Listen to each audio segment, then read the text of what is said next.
Gimana jadinya kalau hidup kamu dihapus dari sistem? Gak punya nama, gak punya masa lalu, dan gak boleh punya masa depan. Kayak cowok tampan satu ini yang diperalat sama negara sendiri. Dibayar untuk bikin orang metong, bukan untuk bertanya. Tapi satu misi mengubah segalanya. Saat kebenaran terungkap, negara yang menciptakannya justru ingin menghabisinya. Inilah kisah buronan yang diburu lintas negara, dikhianati oleh sistem. Dan kali ini, dia nggak akan lari dalam film The Gray Man.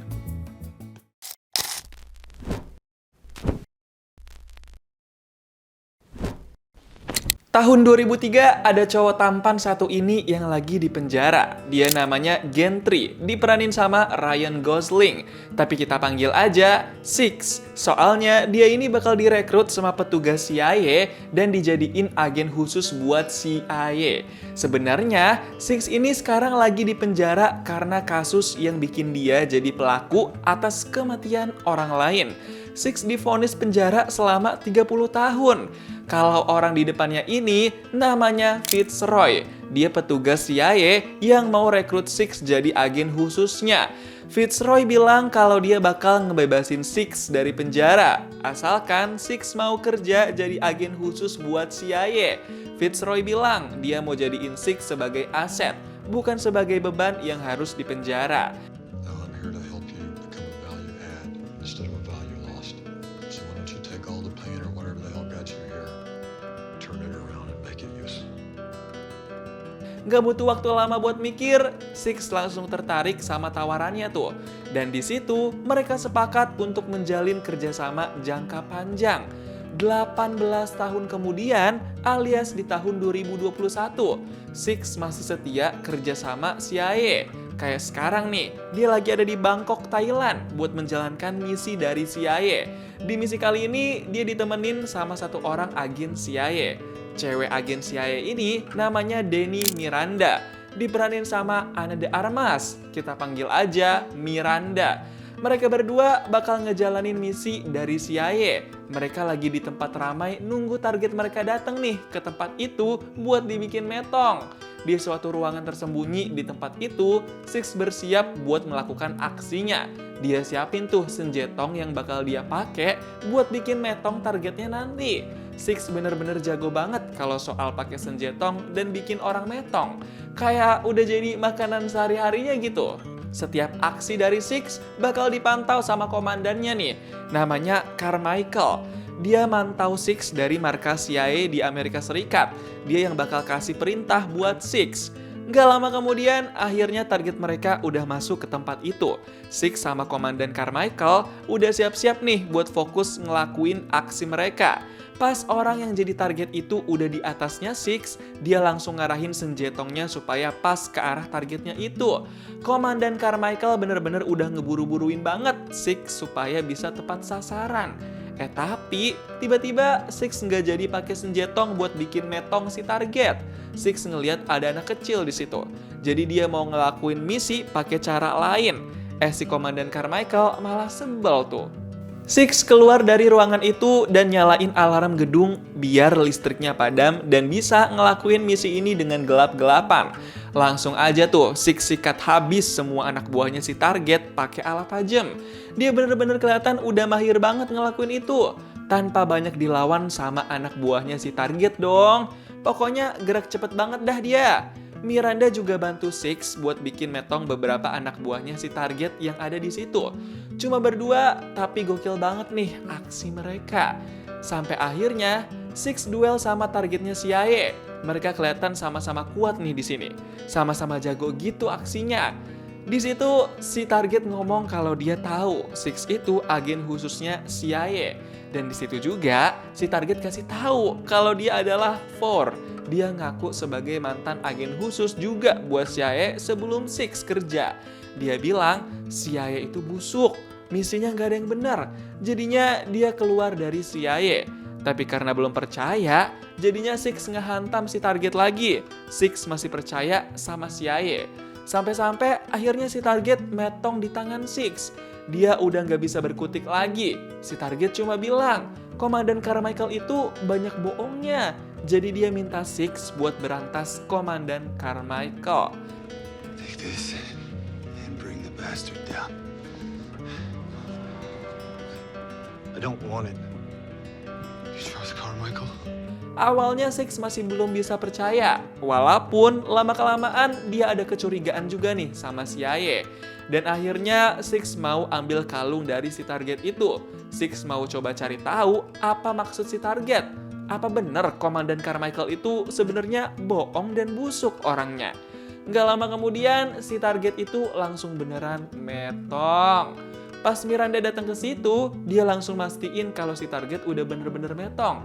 Sedangkan Six nggak mau kasih tahu kalau dia pegang kalung yang dikasih sama si target. Abis misi itu selesai, Six langsung ditelepon sama Komandan Carmichael. Six ditanya tuh, nemu sesuatu benda yang mencurigakan nggak dari si target? Tapi Six malah nggak ngejawab itu. Karena pas dibuka liontin kalungnya, di dalam itu ada chip USB. Wah, makin mencurigakan dong. Chip USB itu isinya apaan ya? Jangan-jangan dokumen rahasia lagi. Jadinya langsung Six matiin aja deh tuh teleponnya. Six alasan mau ngerjain hal lain, biar nggak dicecer pertanyaan mulu kan tuh sama Komandan Carmichael. Akhirnya Six ke warnet terdekat buat cari tahu apa isi chip USB itu. Penasaran banget kan tuh? Ternyata isi chip USB itu adalah dokumen misi rahasia punya Komandan Carmichael.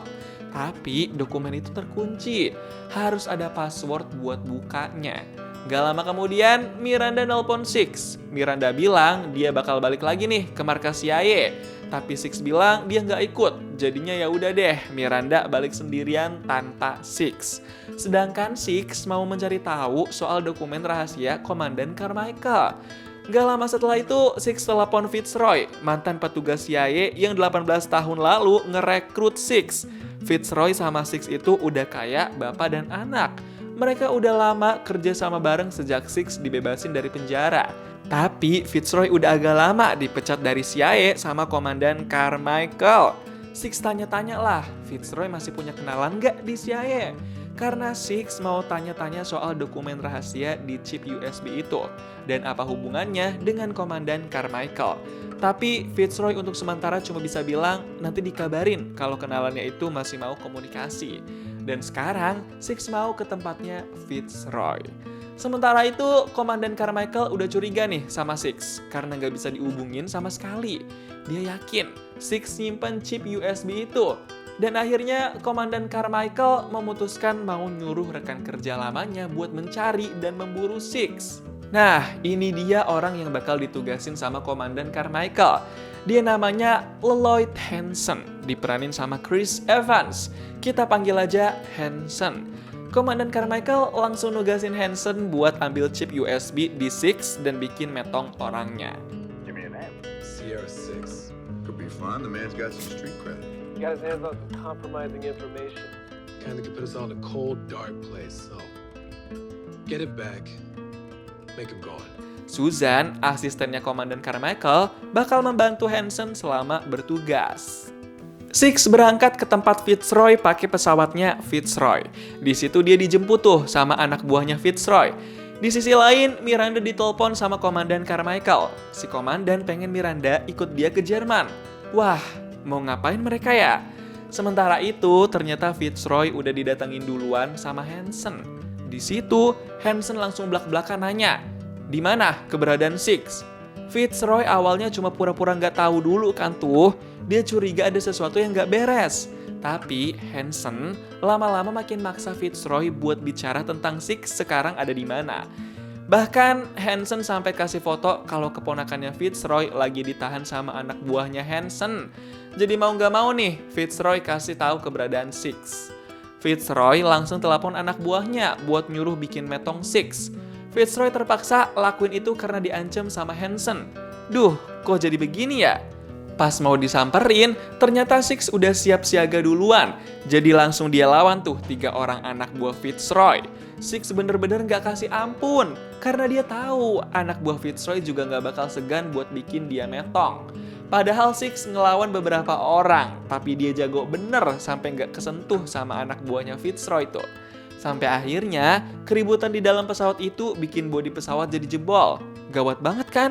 Mereka bisa terombang-ambing karena angin dari luar tuh.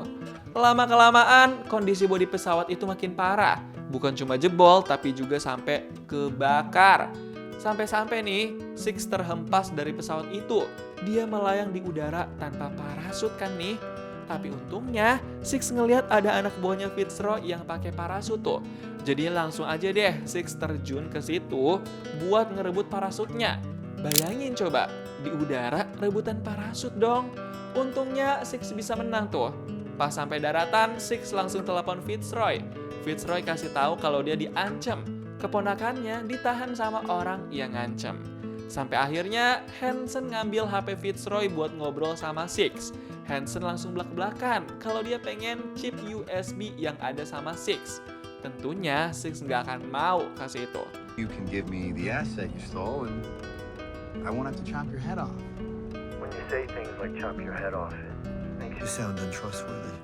So, even if I had this thing, I'm not sure I would give it to you. Wah, baru kenalan udah jadi saling benci nih Six sama Hansen. Gak pakai basa-basi, Hansen malah langsung buang HP-nya Fitzroy keluar tuh. Karena terdampar di Turki, jadinya Six naik kereta aja dah tuh menuju Vienna, Austria. Six bener-bener kayak gelandangan di situ. Tiba-tiba sambil pengen molor dan terlelap, Six jadi keinget tentang keponakannya Fitzroy yang pernah dia jagain 2 tahun lalu. 2 tahun lalu, Six pernah ditugasin sama CIA buat ngejagain keponakannya Fitzroy. Keponakan cewek Fitzroy itu namanya Claire. Dia masih sekolah SMP. Six juga pernah banyak ngobrol sama Claire. Dia pernah ngeladenin obrolan-obrolannya Claire. Jadi seenggaknya mereka berdua nih udah saling kenal gitu deh. Dan hafal muka satu sama lain. Six juga pernah nolongin Claire waktu lagi sakit buat dirawat di rumah sakit. Artinya udah lumayan banyak juga nih momen-momen mereka berdua yang susah buat dilupain. Kita balik lagi ke cerita utama. Beberapa jam kemudian, akhirnya Six sampai di Vienna, Austria. Kelihatannya Six nggak asing di sini. Dia udah pernah ke sini. Six langsung datengin tempat kayak gudang terpencil gitu. Di situ Six ngebuka tas hitam yang isinya senjetong dan duit. Six kayak udah apal banget sama tempat itu tuh. Nggak pakai lama, Six langsung datengin tempat orang yang bisa buat paspor jadi-jadian. Six pengen ke tempatnya Fitzroy, jadi dia perlu naik pesawat dan perlu paspor. Tapi pas dibukain pintu, orang yang bisa buat paspor jadi-jadian itu malah kelihatan kayak mencurigakan. Dia kayak kenal gitu pas ngeliat mukanya Six. Pas masuk ke rumahnya, Six langsung dikasih tahu paspor-paspor yang udah disiapin sama orang itu. Kelihatannya sih dia beneran bisa bikin paspor jadi-jadian ya. Six sampai disuruh buat foto dulu tuh sama orang itu. Tapi fotonya beneran buat paspor atau buat apa nih nanti? Soalnya yang bikin curiga, orang itu foto berkali-kali tanpa ada yang jelas. Mencurigakan banget kan? Bener aja dong. Tiba-tiba orang itu pencet tombol di kakinya dan bikin Six jadi jeblos ke bawah. Duh, gimana ini? Six malah diperangkap sama orang gak jelas itu. Six mau berusaha keluar pun susah tuh kayaknya. Dan akhirnya orang itu ngomong kalau dia lihat flyer buat cari Six yang lagi jadi buron buat dapet imbalan. Someone very upset Well, now I'm upset with them. with 5 and 7 zeros worth. Six berusaha buat pecahin kaca pun kagak tembus peluru tuh kaca. Di samping itu, Miranda lagi diinterogasi sama Komandan Carmichael karena dia orang terakhir yang ngobrol dan kerja bareng Six di TKP. Tapi Miranda ngerasa dia nggak tahu apa-apa. Miranda nggak tahu apa yang dirahasiain sama Six. Jadinya dia nggak bisa jawab apa-apa tuh. Tapi Komandan Carmichael tetap nyecer terus. Sementara itu, Six lagi fokus buat cari cara supaya bisa keluar dari perangkap itu. Di sisi lain, Hansen udah dapat info nih dari anak buahnya kalau Six udah ditemuin di Vienna, Austria. Langsung semangat kan tuh mereka buat nyamperin Six. Komandan Carmichael juga langsung dikasih tahu kalau Six udah ditemuin di Vienna, Austria. Jadi Komandan Carmichael juga langsung disuruh datang ke situ. Wah, pada mau kepung Six semua nih. Pas Komandan Carmichael udah cabut keluar, Miranda langsung ambil kesempatan buat kabur. Dia nggak mau ditahan terus sama Komandan belangsak itu. Sementara itu, Six lagi fokus ngejalanin rencananya nih. Lihat aja tuh, tiba-tiba ruang bawah tanah itu udah banjir air gara-gara Six punya rencana buat kabur. Mau ngapain dia ya? Nggak lama kemudian, Hansen udah sampai di tempat yang ngejebak Six itu. Dia bener-bener ngincer Six banget nih. Pas komplotan Hansen udah masuk ke tempat itu, mereka langsung nyari-nyari Six banget nih. Tapi tiba-tiba Six berhasil bikin duar tempatnya itu. Pas ada kesempatan, langsung Six naik ke atas buat ngelawan komplotan yang lain. Dia bener-bener habisin satu persatu orang dari komplotan Hansen itu. Padahal dia cuma bermodalkan alat tajam. Tapi aksinya gokil banget tuh. Sampai akhirnya Six bisa face to face duel sama Hansen nih. Gak ada ketakutan di antara mereka berdua. Sampai akhirnya Six berani buat jatuhin alat duar supaya Hansen juga mau lari dari tempat itu. Dan bener aja, mereka berdua langsung ngibrit keluar ke arah yang berbeda. Sampai-sampai Six nekat nerabas jendela tuh. Tapi gak lama kemudian Hansen masih bisa ngejar Six. Dia udah nodong senjatong ke Six buat bikin metong tuh. Tapi tiba-tiba ada yang bikin Hansen jadi terbius dan pingsan. Ternyata orang yang ngelakuin itu adalah Miranda. Wah, gila. Gak nyangka banget gak sih? I was like an 11. Who's this lunatic? Lloyd. Let's go. I'm good. Let's go.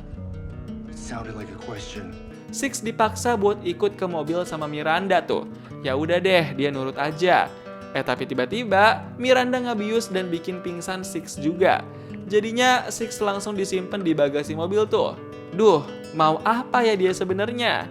Six bener-bener diamanin sama Miranda di bagasi mobil tuh, biar nggak kabur kemana-mana. Di situ Miranda ngoceh kalau dia dituduh jadi antek-anteknya Six. Padahal Miranda kagak tahu apa-apa. Dan akhirnya Six ngomong kalau dia punya chip USB yang isinya dokumen rahasia milik Komandan Carmichael. Six bilang dia kirim chip USB itu ke kota Praha biar passwordnya bisa dijebolin sama seseorang. Gara-gara itu Miranda jadi penasaran dan mereka pergi ke Praha. Di sisi lain, anak buahnya Hansen nemuin CCTV yang ngerekam Six lagi kirim paket ke Praha. Wah, langsung tuh mereka curiga. Pasti chip USB-nya dikirim ke seseorang di kota Praha. Akhirnya, Hansen manfaatin Fitzroy buat maksananya. Siapa sih orang kenalannya Six di kota Praha itu? Fitzroy di situ bener-bener tersiksa sampai mau kasih tahu siapa orangnya. Dan akhirnya mau gak mau, Fitzroy terpaksa kasih tahu seseorang kenalannya Six itu di kota Praha. Karena Hansen udah ngancem keponakannya Fitzroy. Nah, ini dia orang di kota Praha yang terima paket dari Six. Dia namanya Bu Margaret. Dia juga mantan petugas CIA kayak Fitzroy. Dia juga senasib, sama-sama dipecat sama Komandan Carmichael. Untungnya Miranda sama Six udah sampai duluan tuh di rumahnya Bu Margaret. Mereka pengen tahu apa isi dari dokumen rahasia di dalam chip USB itu. Saat itu juga mereka langsung bongkar isi dokumen rahasia itu. Ternyata isinya adalah video bukti CCTV kalau Komandan Carmichael suka melakukan aksi yang bikin orang metong dan juga kerusuhan tanpa izin resmi. Assassination, torture, bombings, all unsanctioned, with no regard for collateral damage. This is why Carmichael pushed me and Fitz out. Six, Miranda, sama Bu Margaret sepakat buat bongkar fakta itu ke media. Six nyimpen baik-baik tuh chip USB-nya di kalung itu lagi. Tiba-tiba rumah Bu Margaret udah dikepung dan dibikin rusuh sama komplotannya Hansen tuh. Mereka bener-bener parah banget pakai senjatongnya sampai bikin rumah Bu Margaret rusak semua. Six, Miranda, sama Bu Margaret langsung berlindung. Miranda pergi sendiri pakai mobilnya. Six nyuruh Miranda buat berpencar. Tapi pas Six sama Bu Margaret mau ngumpet di ruang bawah tanah, Bu Margaret malah ngunci Six doang di bawah. Bu Margaret punya rencana sendiri nih, biar Six bisa kabur dan selamat. Duh, gimana ini ya? Pas disamperin sama komplotannya Hansen, Bu Margaret udah siap-siap pegang suatu tombol tuh di tangannya. Dan gak lama kemudian, tempat Bu Margaret itu langsung duar sampai semuanya habis. Six aja sampai kepental tuh. Hansen sama timnya dari markas jadi nggak bisa lihat pantauan kamera komplotannya tuh. Gara-gara kericuhan itu, Six jadi dikepung sama polisi kota Praha. Tapi Six nggak tinggal diam. Dia langsung adu aksi sama para polisi itu. Six harus kabur karena dia harus menyelesaikan misi. Six main kejar-kejaran banget sama polisi di situ. Dia ngibrit sekenceng-kencengnya supaya kagak ketangkap sama polisi. Heboh banget dah pokoknya. Tapi akhirnya Six malah jadi ketangkep juga nih sama polisi. Karena dia jatuh dan dikepung sana-sini. Susah banget kan buat lolos? Six ditahan dulu nih di besi taman kota itu. Dia diborgol biar gak kemana-mana tuh sama polisi. Hansen langsung perintah komplotannya buat bikin metong Six di taman tengah kota itu. Pas komplotan Hansen datang, suasana jadi makin ricuh nih. Makin kacau balau gitu. Semuanya pada ngincer Six nih dari segala sisi. Tapi akhirnya, Six bisa lepasin tangannya dari borgol pakai senjetong yang ada di jalanan tuh. Dia langsung ngibrit kabur. Pas kabur ke dalam kereta jalanan, Six harus ngelawan beberapa komplotan Hansen lagi nih. Duh, nggak habis-habis ya komplotan Hansen ini. Jadi harus ribut mulu nih Six. Miranda yang bawa mobil langsung ngebut buat ngejar dan selamatin Six tuh. Sampai akhirnya, Six bisa lompat ke mobil yang dibawa sama Miranda tuh. Bener-bener kacau banget dah kondisinya. Hancur di mana-mana. Tim Hansen jadi kecewa besar nih. All teams report status. This is quite possibly the most spectacular failure in the history of covert ops. Walaupun gagal di kehebohan tadi, tapi Hansen masih punya anak buah lagi nih yang bakal nyamperin Six dan Miranda supaya bisa ambil chip USB itu. Gila, banyak banget ya anak buah dan komplotannya. Sedangkan Six sama Miranda lagi pura-pura sakit di rumah sakit. Mereka cuma pengen ambil kartu aksesnya staf rumah sakit itu. Biar mereka bisa cari tahu dan melacak di mana keberadaan Fitzroy dan keponakannya. Akhirnya nih, berkat pakai komputer rumah sakit, mereka jadi bisa tahu lokasi Fitzroy sama keponakannya ada di Kroasia. Gak begitu jauh dari tempat mereka sekarang. Jadi, sekarang mereka harus ke sana. Tapi pas mau keluar, Six tiba-tiba diserang sama anak buahnya Hansen. Duh, kena tangannya pula tuh. Jadi luka kan sekarang. Anak buahnya Hansen itu pengen ambil kalung chip USB yang ada di Six. Langsung aja tuh Six sama Miranda ngelawan anak buahnya Hansen. Mereka nggak mau sampai dia ngerebut kalung chip USB. Heboh banget dah tuh bertiga pokoknya. Sampai akhirnya karena kalungnya jatuh ke lantai, jadi si anak buah Hansen itu langsung bisa ngerebut tuh kalung. Langsung kabur kan tuh dia. Anak buah Hansen gerak cepet banget kaburnya. Six sama Miranda berusaha buat kejar dia, tapi dia bener-bener langsung ngibrit tuh. Senjetong yang dipegang Miranda juga ternyata kosong lagi nggak ada isinya. Jadi anak buah Hansen berhasil lolos nih. Duh, gimana coba ini? Untuk sementara, yang bisa Miranda dan Six lakuin adalah matiin seluruh listrik di kota itu. Berharap lawan mereka nggak bisa buka chip USB-nya. Di sisi lain, si anak buah Hansen udah sampai di markasnya Hansen nih di Kroasia. Dia mau kasih chip USB itu. Pas masuk, langsung dikasih tuh chip USB ke Hansen. You know what I love about you? You look like you've been hit by a bus, but it only adds to your mystique.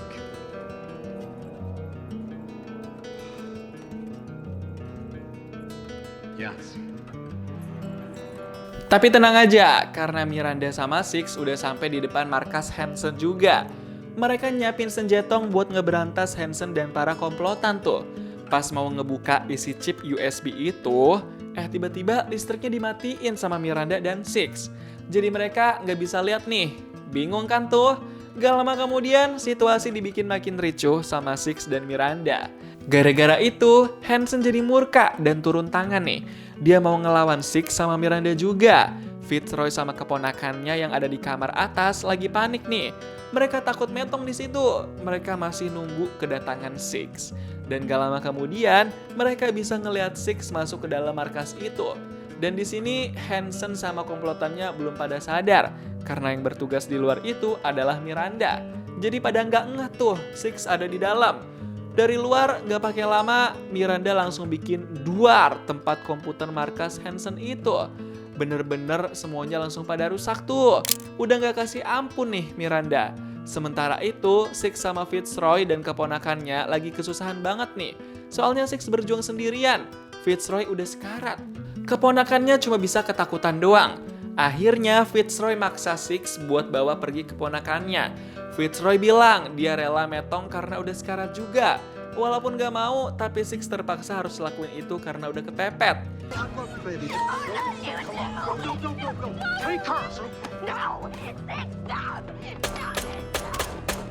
Pas udah sendirian dan disamperin sama Hansen serta komplotannya, Fitzroy langsung melakukan aksinya.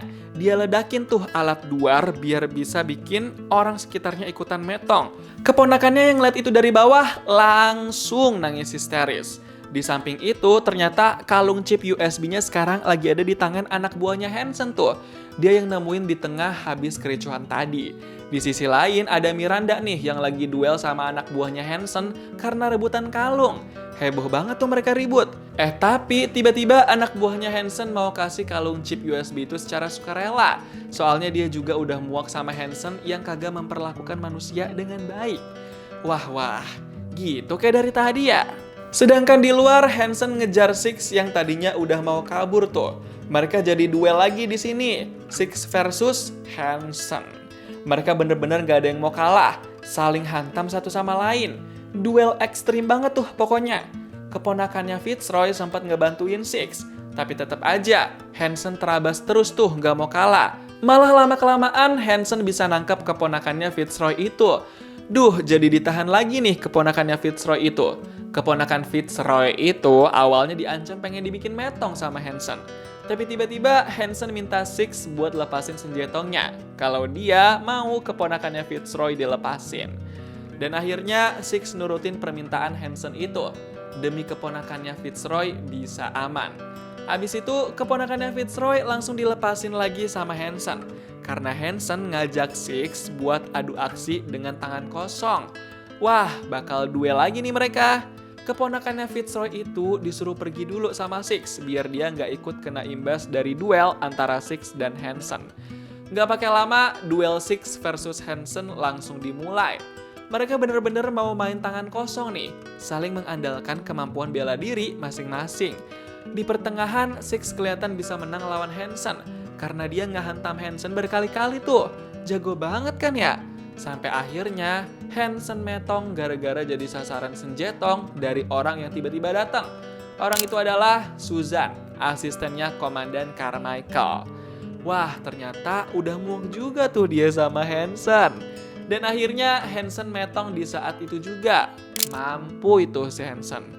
Dan di situ juga Susan tegaskan ke Six kalau dia harus patuh sama perintahnya setelah ini supaya nggak masuk penjara dan tetap bisa hidup. Karena udah sekarat juga, jadinya Six ngeiyain aja dah permintaannya Susan. If you want that girl to live to a ripe old age, you are gonna do exactly what I tell you to. Bad news is you'll probably get your old self back. But the good news is, if you behave, I'll let you out to play sometimes. Sekarang, chip USB itu ada di tangannya Susan, asistennya Komandan Carmichael. Udah capek-capek, jadinya malah ada di tangan dia nih sekarang. 2 minggu kemudian, Six ditahan di penjara dengan keadaan butuh perawatan medis. Six bener-bener udah gak bisa berkutik tuh. Sementara itu di kantor CIA, Komandan Carmichael, Susan, dan Miranda bilang ke ketua mereka kalau kekacauan saat itu gara-gara Hansen yang mengirim pasukan tanpa peduli akibat. Jadi mereka nggak bahas soal chip USB sama sekali. Dan chip USB itu udah dihancurin sama Komandan Carmichael. Dia nggak mau sampai ada orang yang tahu. Wah, masih licik banget gak sih nih? Abis meeting itu selesai, Komandan Carmichael langsung bilang Miranda itu pinter. Ternyata selama ini Miranda ngikutin perintah Komandan Carmichael demi keselamatan keponakannya Fitzroy dong. Stick to the script.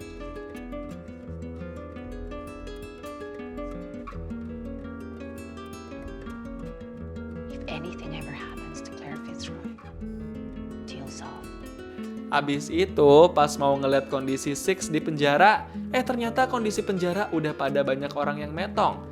Wah, mereka langsung mikir dong, pasti ini ulahnya Six. Kemana tuh Six? Ternyata Six kabur dari penjara buat samperin dan bawa Claire, keponakannya Fitzroy itu. Langsung seneng tuh Claire didatengin dan diselamatin sama Six. Mereka berdua langsung kabur dari semua tempat incaran CIA dan para komplotannya. Gila, keren banget kan Six ini, selalu gerak cepet gitu. Film The Gray Man mengajarkan kita kadang musuh terbesar bukan orang jahat, tapi sistem yang merasa paling benar. Saat seseorang berhenti menuruti perintah tanpa hati, dia langsung dianggap ancaman. Dan mungkin itulah arti sebenarnya dari The Gray Man. Karena di dunia ini, nggak semua pahlawan pakai seragam. Gimana nih pendapat kamu tentang film The Gray Man? Coba tulis di kolom komentar dan kasih tahu kamu mau diceritain alur film apa selanjutnya.